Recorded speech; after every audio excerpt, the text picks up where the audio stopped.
Two people land the exact same job, same city, same salary, same opportunities. 20 years later, one of them is financially free. The other is still wondering where all the money went. What's strange is that if you watched their lives unfold in real time, you probably would have predicted the exact opposite outcome. Because one of them looked successful almost immediately. The nicer apartment, the upgraded car, the vacations, the expensive dinners, the weekends that looked incredible on social media, the kind of life that gets compliments, the kind of life that makes people think you've made it. The other person didn't look successful at all. No dramatic upgrades, no flashy purchases, no obvious signs of progress. For years, it looked like they were falling behind. But appearances can be expensive, because the things that make you look successful today are often the same things that delay financial freedom tomorrow. Not because spending money is bad, not because enjoying life is wrong, but because modern life has a way of quietly turning every raise into a new expense. And the scary part is that it feels exactly like progress. A larger apartment doesn't feel like a mistake. It feels like success. A newer car doesn't feel irresponsible. It feels earned. A luxury vacation doesn't feel like a setback. It feels like living your best life. That's why this trap is so dangerous. The biggest financial mistakes rarely feel like mistakes when you're making them. They feel like rewards. And if you've ever wondered why so many people earn more money than ever before, yet still feel financially stuck, the answer might have less to do with income than you think. In fact, it comes down to a hidden force that quietly steals wealth from millions of people every year. A force so common that most people mistake it for success. Let's call it the visible consumption trap. And once you see it, you'll start noticing it everywhere. To understand how it works, let's look at two people we'll call Alex and Jordan. When Alex started earning more money, life finally felt like it was opening up. For years, there had been things that felt just out of reach. The nicer apartment, the better neighborhood, the newer car, the vacations that didn't involve hunting for the cheapest possible flights. Now those things were affordable. At least that's what it seemed like. So Alex upgraded, not recklessly, not irresponsibly, just gradually. The apartment got a little nicer, the car got a little newer, the lifestyle got a little bigger, and every change felt justified. Because after all, what was the point of working harder if life never improved? Jordan got the same raises. Jordan had the same opportunities. But every time income increased, Jordan asked a different question. Instead of asking, "What can I afford now?" Jordan asked, "What could this money become later?" The extra income didn't disappear into lifestyle upgrades. It flowed into investments, retirement accounts, index funds, assets. From the outside, almost nothing changed. And that's where the psychology gets interesting. Because society celebrates spending, not investing. Nobody throws a party because your portfolio reached 6 figures. Nobody stops you on the street to compliment your emergency fund. Nobody congratulates you because your net worth quietly increased by $20,000. But buy a luxury car, everyone notices. Move into a beautiful apartment, everyone notices. Take an amazing vacation, everyone notices. Visible consumption earns visible rewards, and that's exactly why it's so effective. Humans are wired to seek recognition. We like evidence that we're making progress. We like signals that tell us we're succeeding. Spending provides those signals immediately. Investing doesn't.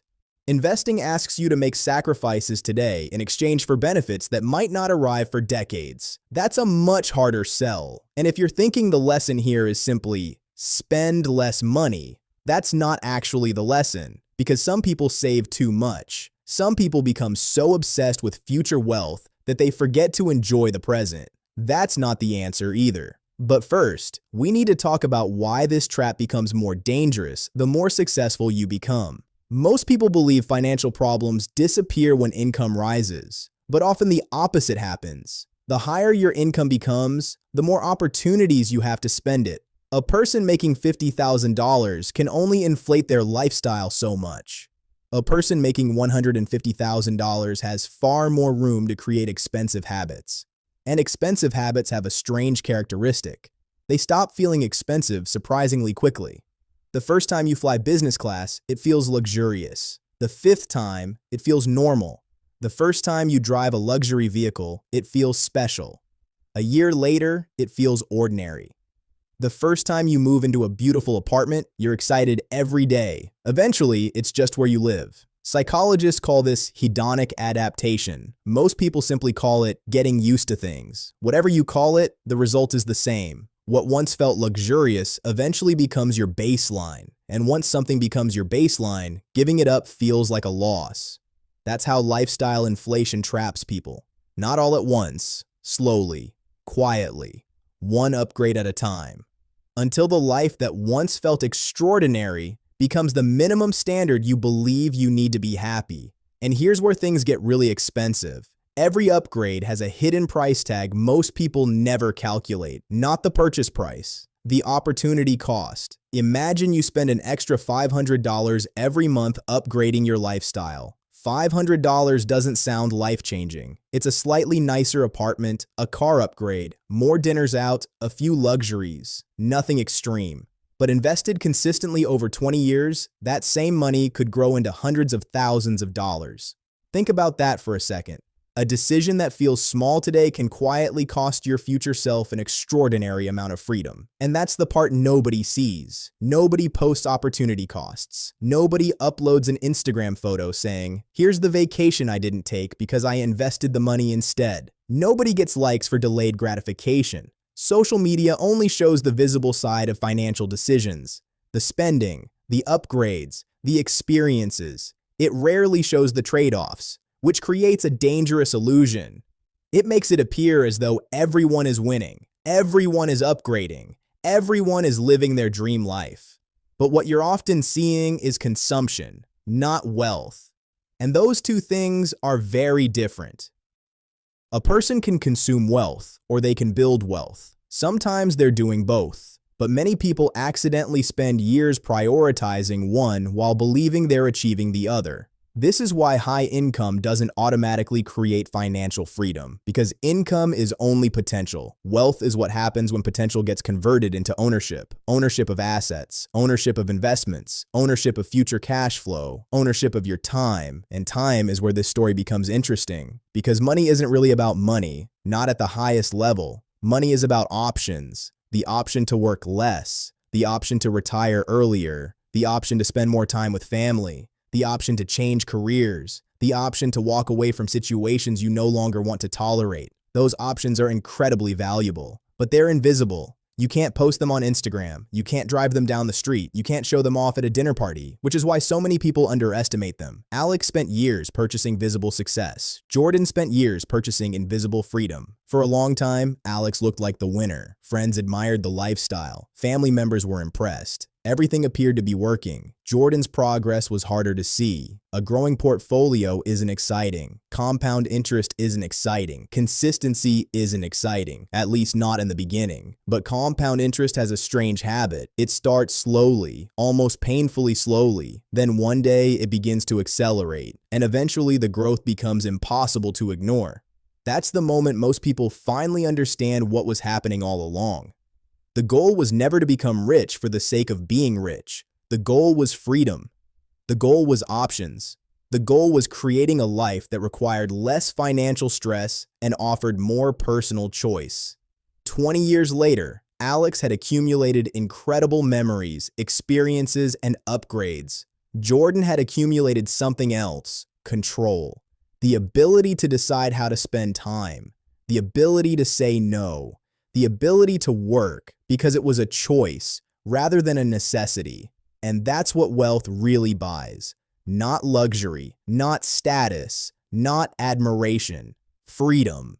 Which brings us back to the question we started with. What if your dream life is keeping you poor?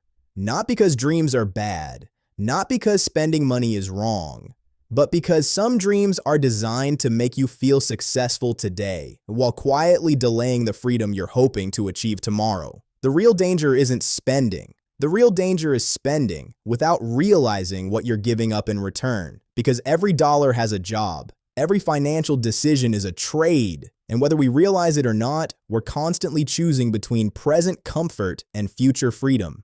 The smartest people understand that this isn't an either-or decision. You don't have to live like a monk. You don't have to avoid every luxury. You don't have to sacrifice every experience. But you do have to decide intentionally, because if you don't decide where your money goes, lifestyle inflation will decide for you. And it rarely chooses freedom. The hardest financial decision isn't choosing between spending and investing. It's choosing between looking successful and becoming financially free. And while those two paths sometimes overlap, they're often far more different than they appear. The greatest luxury isn't the car you drive, the apartment you rent, or the vacation you post online. The greatest luxury is waking up and knowing your life belongs to you.